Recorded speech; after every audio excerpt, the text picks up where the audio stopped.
Hello दोस्तों, आपके अपने चैनल शिव क्लासेस में आपका स्वागत है।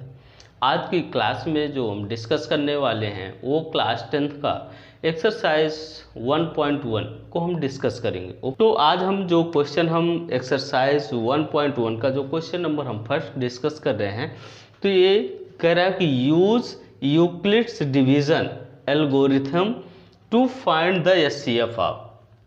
तो हमें एचसीएफ फाइंड करना है, बट किसका यूज करके? हमें यूज करना है यूक्लिड डिवीजन एल्गोरिथम। तो सबसे पहले हम जान लेते हैं कि यूक्लिड डिवीजन एल्गोरिथम क्या होता है। ओके, तो दोस्तों आपने पहले भी पढ़ चुका होगा, आप हमेशा फर्स्ट क्लास से समथिंग इसको आप पढ़ रहे होंगे। ओके, तो यहाँ पे सबसे पहले जान लेते हैं कि जो हमारा हम डिवाइड करते हैं, ठीक है, तो हमारा ऐसे कुछ होता है। ए मान लो, इसको बी मान लो, ठीक है, इसको क्यू मान लो, ठीक है, और जो हमारा मान लो कुछ भी, ठीक है, जो हमारा रिमाइंडर आता है वो 0। तो यहाँ पे हमारा ये होता है हमारा रिमाइंडर। क्या होता है? रिमाइंडर। ओके, ये हमारा होता है क्वोशिएंट। क्या होता है?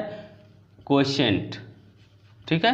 भागफल ये हमारा होता है शेषफल, और ये हमारा होता है भाजक। भाजक को हम बोलते हैं डिवाइजर। क्या बोलते हैं? डिवाइजर। बहुत ही बेसिक है, ये सभी को आना चाहिए। तो जो हमारा बी है वो हमारा होता है डिवाइडेंड। क्या होता है? डिवाइडेंड।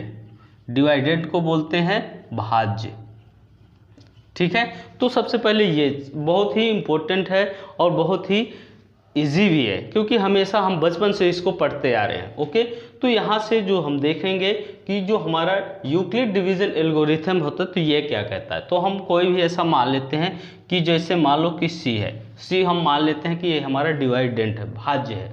तो इसके बाद होता है मान लो कि डी क्यू प्लस आर, ठीक है। तो डी जो हमारा मान लो कि डी हमारा होता है हमारा डिवाइजर, और क्यू हमारा होता है क्वोशिएंट, ठीक है। अब प्लस जो आर है, आर मीन्स हमारा जो रिमाइंडर है। ओके, तो ये होता है C equal to D Q plus R. अब यहाँ पे एल्गोरिथम की देखो कंडीशन क्या है। कंडीशन ये है कि ये कब कब सेटिस्फाई होगा। तो ये सेटिस्फाई तब होगा अगर हमारा सबसे पहले जो फाइंड होगा, अगर R does not equal to 0 है। तो इसका मतलब ये हुआ कि अभी जो हमारा कोई भी जैसे एचसीएफ हम फाइंड कर रहे हैं, तो जब तक R does not equal to 0 रहेगा, तो इसका मतलब है कि हमने यूक्लिड डिवीजन जो एल्गोरिथम है हमारा कंप्लीट नहीं हुआ है। इसके बाद अगर यही कंडीशन हमारी मान लो कि आ जाती है R equal to 0, okay, remainder हमारा 0 हो जाता है, तो हम मान लेते हैं कि यूक्लिड जो एल्गोरिथम है हमारा प्रोसेस कंप्लीट हो चुका है। ओके, तो स्टार्ट करते हैं। जो यहाँ पे सबसे पहले दिया हुआ है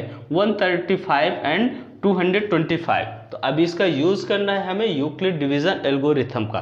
तो इसके लिए हम क्या करते हैं, एक तो तरीका है कि हम डायरेक्ट डिवाइड कर रहे हैं। तो डिवाइड करने के लिए सबसे पहले इसको देख लेते हैं। इसमें हमारा 225 क्या है? इस ग्रेटर है, तो ये 225 और 135 हमारा स्मॉलर नंबर है। ओके, तो यहाँ से हम डिवाइड कर लेते हैं इसको। 135 डिवाइड कर देते हैं 225 में। ये हम क्या करते हैं कि जो हमारा यहाँ पे क्या है कि 135 और 225 में हम 135 से डिवाइड करेंगे। ओके, तो जो हमारा ए है, तो ए हमारा क्या है? भाजक। भाजक को डिवाइजर बोलते हैं, ठीक है, तो डिवाइजर। और जो हमारा 225 है वो हमारा डिविडेंड है। ओके, या हमें भाज्य बोलते हैं। तो सबसे पहले इसको कर लेते हैं।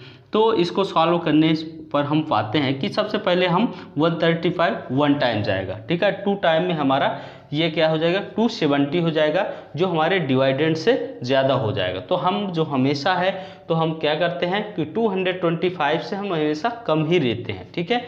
तो और दोस्तों अगर समझ लो कि अगर 225 हमारा डिवाइडेंट है, हम 135 से हम अगर डिवाइड कर देते हैं, तो हम जब उसको सब्ट्रैक्ट करते हैं, माइनस करते हैं, अगर वो 135 है या 135 से ऊपर आ जाता है, तो इसका मतलब ये होता है कि हमारा जो डिवीजन है वो पूरी तरह से गलत है, ओके, रॉन्ग है। तो यहाँ से सबसे पहले हम 1 टाइम जा रहा है तो 135 हो गया। ओके, तो अब 5 में 5 गया 0 आ गया, और 2 यहाँ पे 2 में 3 गया नहीं जाएगा। ठीक है, तो यहाँ पे 2 में 3 नहीं जाएगा तो हम कैरी लेंगे, तो ये हो जाएगा हमारा 12। ओके, तो 12 में 3 गया 90 आ गया, और यहाँ 1 में 1 गया 0 हो गया, तो 90 आया। तो अब इसका जो हमें मेथड है हम इसको लिखेंगे कैसे, तो ये लिखने का हमारा जो तरीका है तो हम इस फार्मूले को यूज़ करेंगे। ठीक है, जो हमारा ये यूक्लिड डिवीज़न एल्गोरिथम है हम इसका यूज़ करेंगे। तो यहाँ पे हम देखेंगे कि जो हमारा 225 है ये हमारा डिवाइडेंड है, तो डिवाइडेंड के लिए हमें अगर फाइंड करना है तो एल्गोरिथम कैसे यूज़ करें, अप्लाई कैसे करें, तो जो सी है, सी का मीन्स हमारा क्या है, यहाँ पे डिवाइडेंड है, तो वो हमारा क्या है 225 इक्वल टू। अब यहाँ पे सबसे जो इम्पोर्टेंट है ये ध्यान रखना है कि डी और क्यू क्या होता है। तो डी जो हमारा होता है, एक तो हमारा जो डिवाइज़र है, तो डिवाइज़र हमारा कितना है यहाँ पे 135 है, 135 मल्टीप्लाई किसका है, क्यू, क्यू हमारा क्या है कोशेंट। ठीक है, तो कोशेंट में हमारा कितना है 1 है। ठीक है, अब प्लस जो हमारा रिमाइंडर है, तो यहाँ पे क्या है रिमाइंडर 90 है। ओके, तो ये आ गया। अब इसके बाद देखो अगर हम इसका मल्टीप्लाई करेंगे प्लस 90 ऐड कर देंगे तो हमें कितना फाइंड हो जाएगा 225। ओके, अब यहाँ से जो इम्पोर्टेंट है तो ऐसे करना है, देखो तो ये 135 है। ठीक है, अब फिर से हम देखेंगे तो जो ये हमारा रिमाइंडर है वो कितना है 90 स्मॉलर है। ओके, तो अब हम फिर से फाइंड करेंगे 135 को 90 से डिवाइड करेंगे, किससे करेंगे 90 से। अब 9 2 जा हमारा 180 हो जाएगा, अगर 90 2 जा करेंगे तो 180 हो जाएगा, तो हम 1 टाइम ले जाते हैं, 1 टाइम ले जाने पर हमारा क्या हो जाएगा 90 आ गया। ओके, तो यह 5 में 0 गया 5 आ गया, और 13 में 9 गया 4 आ गया। ठीक है, अब हम यहाँ से 135 हमारा फिर से डिवाइडेंड आ गया, तो हम 135 इक्वल टू करेंगे तो वही है कि हमारा जो 90 है वो डिवाइज़र है, 90 मल्टीप्लाई हमारा जो कोशेंट 1 है और प्लस रिमाइंडर कितना है 45। ओके, अब ये आ गया। अब इसके बाद हमारा जो 45 आया है अब ये 90 है। ओके, फिर से डिवाइड लगा देते हैं, तो 45 2 जा 90, तो ये कैंसिल हो गया। अब यहाँ से हम देख लेते हैं, तो यहाँ पे जो 90 है तो 90 के लिए हमारे ये 45 हमारा क्या है यहाँ से डिवाइज़र है, और कितने टाइम गया 2 टाइम। अब प्लस हमारा जो रिमाइंडर है वो कितना आया 0 आया, तो हमारा क्या हो गया 90। ठीक है, अब प्लस रिमाइंडर, तो हमारी कंडीशन क्या है कि यहाँ पे तो हमारा क्या था, कंडीशन क्या था r does not equal to 0 था। तो यहाँ पे जो था कि r क्या था, r